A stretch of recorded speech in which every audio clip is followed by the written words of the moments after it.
Algernon Blackwood, el ocupante de la habitación.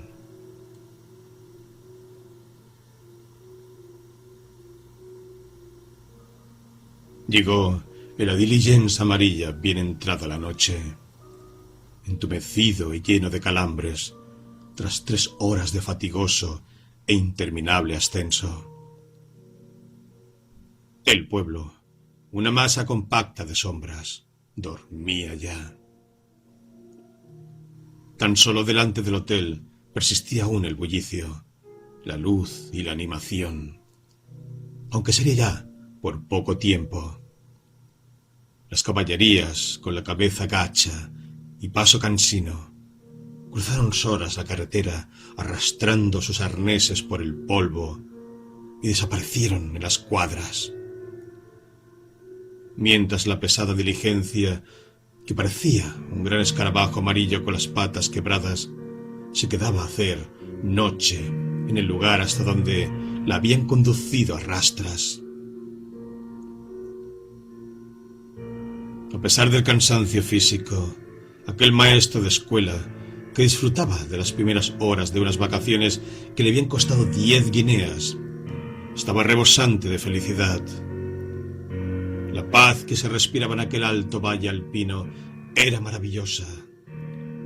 Las estrellas titilaban sobre los quebrados riscos del Dent du Midi, donde los relucientes neveros se destacaban espectrales sobre unas rocas que parecían de ébano, y el aire helado traía un aroma a pinares, a pastos empapados de rocío y a madera recién cortada. Embargado de una sensación en la que se mezclaban el placer y el asombro, pasó varios minutos tratando de captar todos aquellos detalles, mientras los otros 3 pasajeros daban indicaciones sobre su equipaje y se dirigían a sus respectivas habitaciones. Finalmente se dio la vuelta, cruzó la vasta estera de la entrada y, tras resistir a la tentación de detenerse a contemplar el mapa de las montañas que colgaba junto a la puerta, pasó al deslumbrante recibidor. De pronto, un desagradable contratiempo hizo que bajara de las nubes y volviera a la cruda realidad. En la posada, la única posada que había, no quedaban habitaciones libres. Hasta los sillones de que disponía estaban ocupados. Qué estúpido había sido de no escribir para hacer una reserva. Claro que, ahora que lo pensaba, le había resultado imposible, pues la decisión de venir la había tomado aquella misma mañana en Ginebra de forma muy repentina, cautivado por el espléndido día que había amanecido tras una semana de lluvias.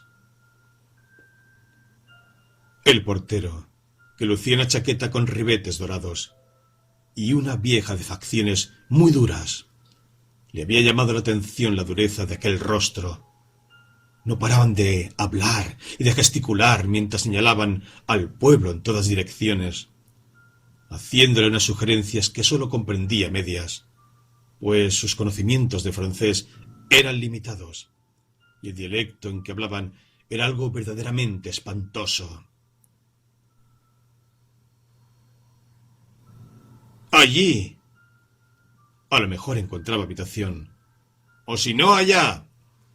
Pero aquí, helas, está todo completo. Más de lo que nosotros quisiéramos. Mañana, quizá, si tal y cual dejan su habitación. Al final, tras mucho encogerse de hombros, la anciana se quedó mirando al portero de la chaqueta ribeteada, y éste, a su vez, se quedó mirando con expresión somnolienta al maestro. No obstante, obedeciendo a uno de esos misteriosos mecanismos que regulan la esperanza, que ni él mismo alcanzó a comprender, y siguiendo las indicaciones completamente ininteligibles que le había dado la anciana, salió finalmente a la calle y se encaminó hacia un oscuro grupo de casas que ella le había señalado. De lo único que estaba seguro era de que tenía la intención de aporrear una de aquellas puertas hasta que le dieran una habitación. Estaba demasiado cansado para detenerse a planear las cosas con más detalle. El portero había hecho ademán de acompañarle, pero en el último momento se dio la vuelta y se quedó hablando con la anciana. La borrosa silueta de las casas se vislumbraba en medio de la oscuridad. Corría un aire gélido y el valle entero retumbaba con las carreras y el estruendo de los cursos de agua.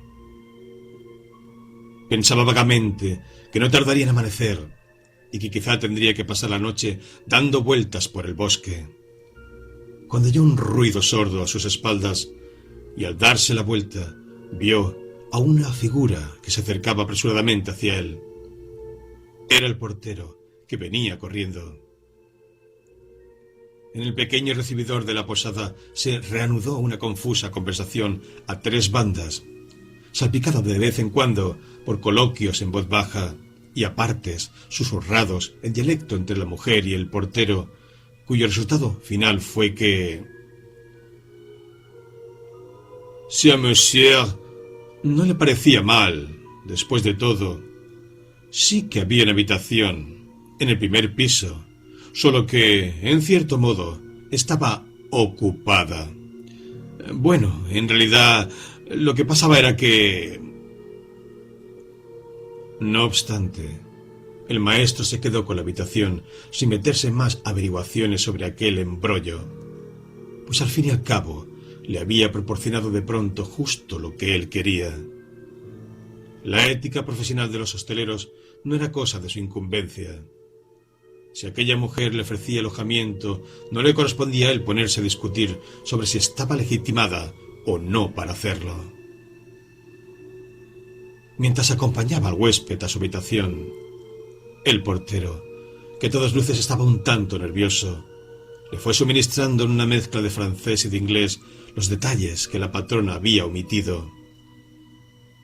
Y Minturn, pues tal era el nombre de aquel maestro, no tardó en compartir aquel nerviosismo con él y en verse envuelto en la atmósfera de una posible tragedia. Todo aquel que conozca esa emoción tan característica que produce los altos valles de montaña, uno de cuyos principales atractivos consiste en la realización de escaladas con peligro, comprenderá esa ligera sensación de alarma que suele ir asociada a tales paisajes. Cuando se alza la vista para contemplar los picos desolados que se remontan solitarios a las alturas, no se puede evitar pensar en esos hombres cuya diversión consiste en pasarse varios días y noches seguidos escalando las peligrosas cumbres que se elevan sobre un mar de nubes, y en conquistar, centímetro a centímetro, los picos helados que blanden permanentemente el oscuro pabellón del terror en el cielo. La atmósfera de aventura, aderezada con el posible espanto de una de las tragedias más horribles que quepa imaginarse, es inseparable de cualquier contemplación imaginativa de semejante paisaje. Y lo que Minturn dedujo de las palabras del alarmado portero no perdió nada de su miga, a pesar de su desconocimiento del idioma. Una inglesa, la legítima ocupante de la habitación, se había empeñado en ir a las montañas sin guía. Había partido hacía 2 días, justo antes de que amaneciera. El portero la había visto salir y no había regresado. La ruta era difícil y peligrosa, pero no imposible para un escalador experto, aunque fuera solo. Y la inglesa era una montañera, curtida, pero también era una persona terca, que desdeñaba los consejos, le aburrían las advertencias y tenía una fe ciega en sí misma. Además, era un tanto rara. No se mezclaba con los demás huéspedes y a veces se pasaba días enteros encerrada con llave en su habitación sin dejar entrar a nadie. Una excéntrica, en resumen. Todo esto fue lo que Minturn sacó en claro de lo que el portero le fue contando mientras subía su equipaje y ponía un poco de orden en la habitación. Pero hubo algo más. Se enteró también de que ya había salido una partida de rescate y que, por supuesto, podían regresar en cualquier momento. En fin, por eso, aunque la habitación estuviera desocupada, seguía siendo de ella. Pero si a Monsieur no le importa correr el riesgo de tener que dejar la habitación en medio de la noche... Dado que el locuaz portero parecía empeñado en aportar todo tipo de detalles que ponían en cuestión la validez de la transacción que acababa de realizar, Minturn lo despachó tan pronto como pudo y se dispuso a irse a la cama, que el propio portero había arreglado a toda prisa, para tratar de dormir el máximo de horas posible antes de que viniera alguien a decirle que se tenía que marchar. La verdad es que al principio se sintió francamente incómodo. Estaba en la habitación de otra persona. Realmente no tenía ningún derecho a estar allí. Era una instrucción imperdonable. Y mientras se deshacía el equipaje, giró en varias ocasiones la cabeza para mirar hacia atrás, como si temiera que alguien le estuviera observando desde alguna de las esquinas. Tenía la impresión de que, en cualquier momento, oiría pasos en el pasillo. Llamarían a la puerta y a continuación, ésta se abriría y vería a aquella fornida inglesa mirándole de arriba abajo con furia. O aún peor, le oiría preguntarle qué hacía en su habitación, en su dormitorio. Es cierto que podía dar una explicación convincente, pero de todos modos... Entonces, al darse cuenta de que ya estaba a medio desvestir, su mente captó durante un segundo la vertiente cómica de la situación y soltó una carcajada en voz baja. Pero de inmediato a la risa le sucedió aquella súbita sensación de tragedia que ya había experimentado antes. Puede que, mientras él sonría, el cuerpo de esa mujer yaciera roto y helado en esas cumbres espantosas, con los cabellos desordenados por la ventisca y los ojos vidriosos lanzando una mirada vacía a las estrellas. Solo de pensar en ello se estremecía. La percepción que tenía de esa mujer, a la que no había visto nunca y de la que ni tan siquiera sabía el nombre, se volvió extraordinariamente real. Casi llegaba a imaginarse que se hallaba oculta en algún lugar de la habitación, observando todo lo que él hacía. Abrió la puerta con cuidado para dejar fuera las botas, y cuando la cerró de nuevo, echó la llave. Después, acabó de deshacer el equipaje y distribuyó las pocas cosas que había traído consigo por la habitación. No tardó mucho en hacerlo. Solo tenía un pequeño baúl de viaje y una mochila, y además, el único lugar donde se podían extender las ropas era el sofá. No había cómoda, y el armario, un mueble excepcionalmente sólido y grande, estaba cerrado con llave. Era evidente que habían guardado a toda prisa las ropas de la inglesa en aquel mueble. El único signo que indicaba su presencia reciente en la habitación era un ramo de alpenrosen marchitas, colocadas en un jarrón de cristal que había sobre el palanganero. Eso y un vago olor a perfume era todo lo que quedaba. No obstante, a pesar de la escasez de vestigios, por toda la habitación se respiraba la extraña y desagradable sensación de que ésta seguía estando ocupada. Durante un instante se palpaba en el ambiente una sutil presencia que parecía susurrar un acabo de salir, que al convertirse de pronto en un tajante «aún sigo aquí», hacía que se diera rápidamente la vuelta para mirar a sus espaldas. La aversión que sentía hacia esa habitación en su conjunto era muy singular, y es precisamente la fuerza de ese sentimiento la única excusa que quizás se pueda esgrimir para justificar el hecho de que arrojara aquellas flores marchitas por la ventana y colgara después su gabardina de la puerta del armario, procurando taparlo lo máximo posible. Lo cierto es que la visión de aquel horrible y gigantesco armario lleno de la ropa de una mujer que en aquel momento quizá ya no necesitara nada con qué cubrir su cuerpo, pues así era como insistía en presentársela a su imaginación. Provocaba en él una sensación de incongruencia que no solo le llenaba de perplejidad, sino que, además, se iba abriendo paso en su mente hasta transformarse en un sentimiento de espanto verdaderamente grotesco. Sea como fuere, la visión de aquel armario le desagradaba y casi por puro instinto lo había tapado. Luego, tras apagar la luz, se metió en la cama.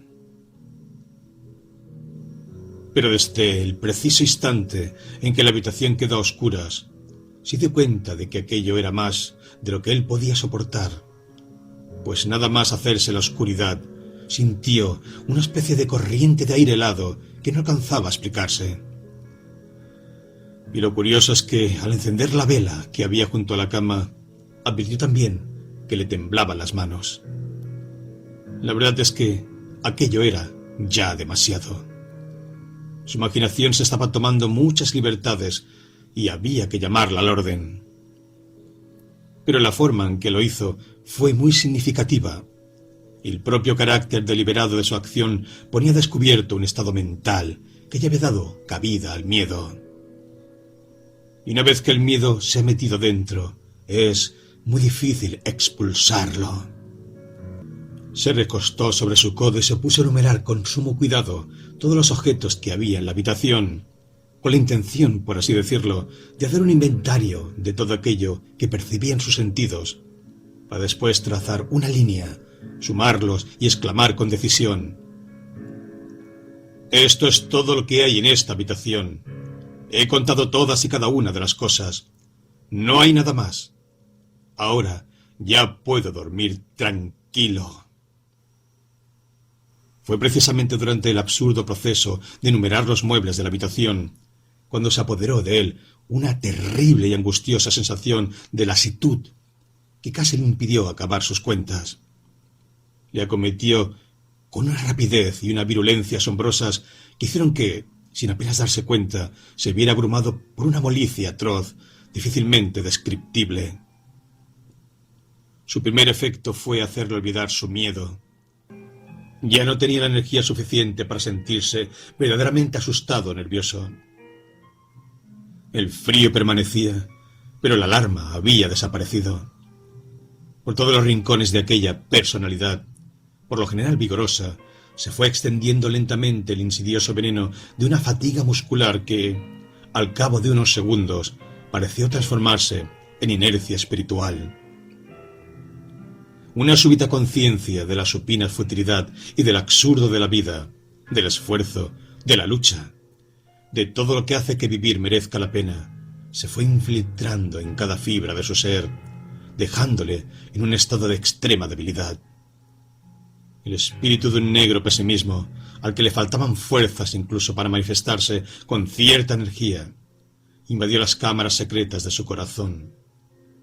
Todas las imágenes que le venían a la mente aparecían envueltas en grises sombras.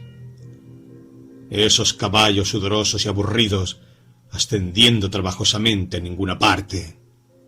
La dueña aquella de las facciones tan duras, tomándose tanto trabajo en conseguir que su afán de lucro se impusiera sobre su sentido moral, por un puñado de francos. El portero del traje ribeteado, tan quisquilloso, tan locuaz, tan agotador, ardiendo en deseos de contarle todos los chismes que sabía. ¿Para qué servía toda a esa gente? Y en cuanto a él, ¿qué sentido tenía el trabajo penoso y monótono en aquella escuela de la que era maestro? ¿A dónde conducía aquello? ¿De qué valía tanto incierto afán cuando los secretos últimos de la vida permanecen ocultos y nadie sabe cuál es el sentido final de las cosas? Qué absurdos eran el esfuerzo, la disciplina, el trabajo. Qué vano el placer, qué triviales hasta las cosas más nobles de la vida. Dando un salto que casi derribó la vela, Minturn trató de hacer frente a aquel estado de decaimiento. Ese tipo de ideas eran tan ajenas a su carácter habitual que aquella invasión repentina y cobarde produjo una reacción inmediata. Pero solo duró un momento. Al instante, la depresión volvió a batirse sobre él como una ola. Su trabajo, que a fin de cuentas, como mucho le permitiría aspirar al tedioso cargo de director de colegio, le parecía tan vano y tan absurdo como aquellas vacaciones en los Alpes. ¡Qué idiota! ¡Qué rematadamente idiota había sido de venir aquí, con su mochila a cuestas, para no hacer otra cosa que matarse de cansancio por aquellas montañas en un ascenso agotador que no conducía a ninguna parte, que nada le podía reportar! El estado de ánimo que le poseía era tan lóbrego como una tumba. La vida no era más que un repugnante fraude. La religión, un consuelo pueril. Todas las cosas no eran más que una trampa tendida por la muerte. Un juguete de vivos colores que la naturaleza utiliza como señuelo. Pero, ¿un señuelo? ¿Para qué? Para nada. Nada tenía sentido. Lo único real era la muerte. Y la gente más feliz eran aquellos que la encontraban antes. Entonces, ¿por qué esperar a que llegue? Absolutamente aterrorizado, saltó de la cama como impulsado por un resorte. ¿Cómo era posible que la mera fatiga pudiera alumbrar un universo tan negro, una actitud tan depresiva, una cobardía que hacía que se tambalearan las raíces mismas de la vida, asestándole semejante golpe de desesperanza? Por lo general, él era una persona fuerte y alegre, rebosante de salud y de vida. Pero aquella lasitud atroz arrasaba las bases mismas de su personalidad, conduciéndole a la nada y al deseo de morir. Era como si hubiera desarrollado otra personalidad. Cierto que había leído que algunas personas, tras sufrir una fuerte impresión, podían llegar a desarrollar como consecuencia de ello unos rasgos de carácter distintos, otros recuerdos, otros gustos y demás cosas por el estilo. Aquella posibilidad siempre le había asustado. Sabía que algunos científicos respaldaban la autenticidad de tales historias, pero a él no le parecía que fueran muy creíbles. Y no obstante, algo similar a eso era lo que le estaba ocurriendo ahora a su propia conciencia. Estaba, de eso no le cabía ninguna duda, experimentando todas las fluctuaciones mentales de otra persona. Era algo inmoral, algo espantoso. Bueno, la verdad es que también era algo enormemente interesante. Y aquel interés que comenzaba a sentir fue el primer signo de que su yo normal estaba regresando. Pues quien siente interés por algo está vivo y ama la vida. De un salto, se plantó en medio de la habitación y encendió la luz. Lo primero que captó su atención fue aquel enorme armario. «Vaya, ahí está esa monstruosidad de armario», exclamó para sí sin querer, aunque en voz alta. Dentro estarían colgadas sus faldas, sus abrigos, sus blusas de verano, todas las ropas de la mujer muerta, porque ahora sabía que, de uno u otro modo, aquella mujer tenía que estar muerta. En ese momento, a través de las ventanas abiertas, irrumpió el sonido del agua que caía, y con él llegó también una vívida imagen mental de la desolación de las cumbres barridas por la ventisca. Entonces vio a la mujer. Sí, verdaderamente la vio, en el lugar donde había caído. Las mejillas cubiertas de escarcha, la nieve en polvo arremolinándose en torno a sus cabellos y a sus ojos, sus extremidades rotas, aprisionadas entre bloques de hielo. Por un momento, aquella sensación de lasitud, de vacío vital, se desvaneció ante aquella imagen de un esfuerzo inútil.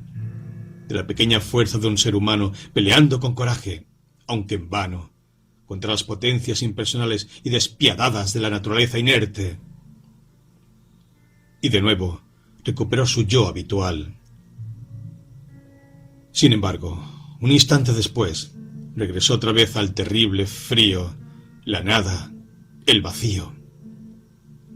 Se descubrió a sí mismo de pie frente al gran armario que guardaba las ropas de aquella mujer. De repente quería ver esas ropas, las cosas que ella había usado y llevado.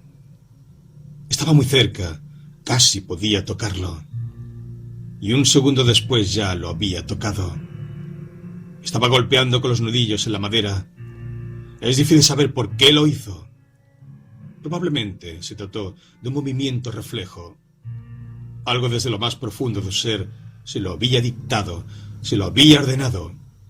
Y él había golpeado la puerta.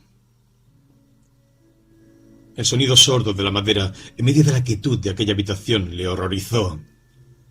El porqué de aquel sentimiento era algo que le resultaba tan inexplicable como la razón por la que se había sentido impulsado a llamar a aquella puerta. El hecho es que, cuando oyó una leve reverberación en el interior del armario, tuvo una conciencia tan vívida de la presencia de la mujer que se quedó de pie, temblando, con una terrorífica sensación de que algo iba a ocurrir. Casi esperaba oír que desde el interior le respondieran con un golpe. Quizá solo el rasgueo de las faldas colgadas, o aún peor, que veía como aquella puerta, cerrada con llave, se abría lentamente hacia afuera. A partir de ese momento asegura que, de un modo u otro, debió perder parcialmente el control sobre sí mismo, o al menos una parte importante de su sentido común, pues se vio poseído por un deseo tan irresistible de abrir como fuera aquel armario y de ver las ropas que había dentro, que probó todas las llaves que había en la habitación en un vano intento de abrirlo, hasta que finalmente, antes de que tuviera tiempo de darse cuenta de lo que hacía, llamó al timbre.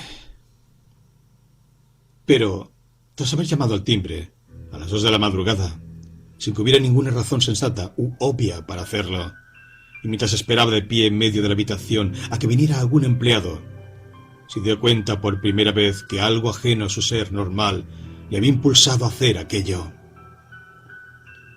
Era como si una voz interna le dictara lo que tenía que hacer.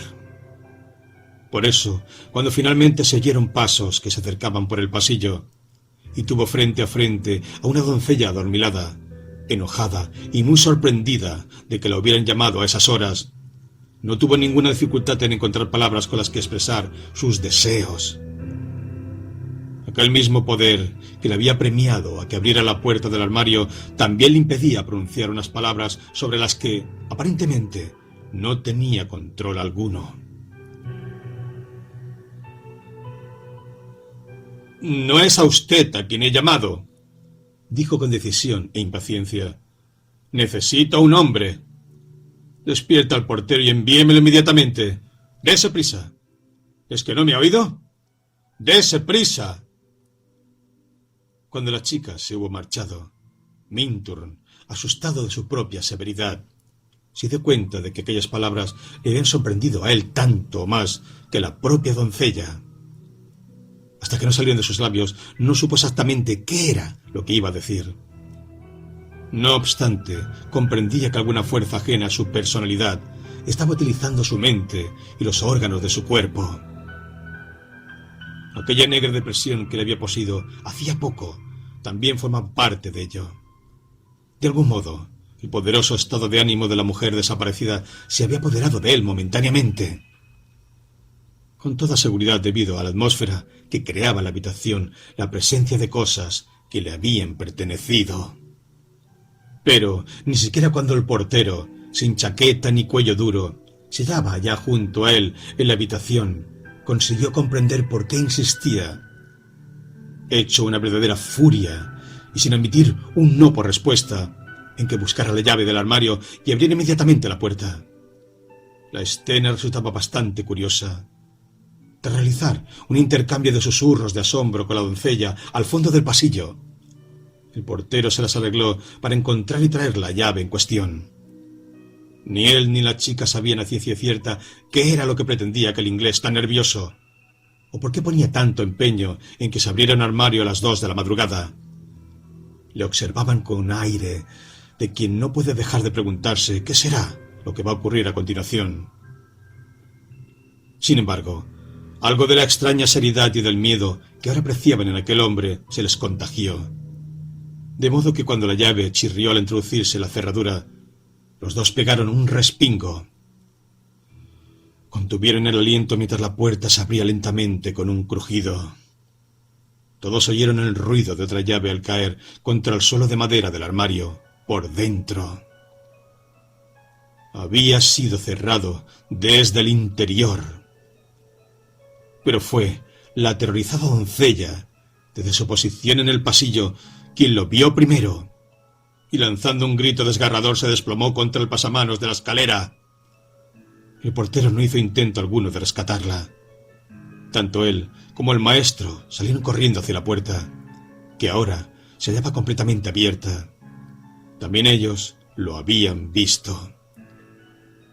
Colgadas de las perchas no había ropas, ni faldas, ni blusas.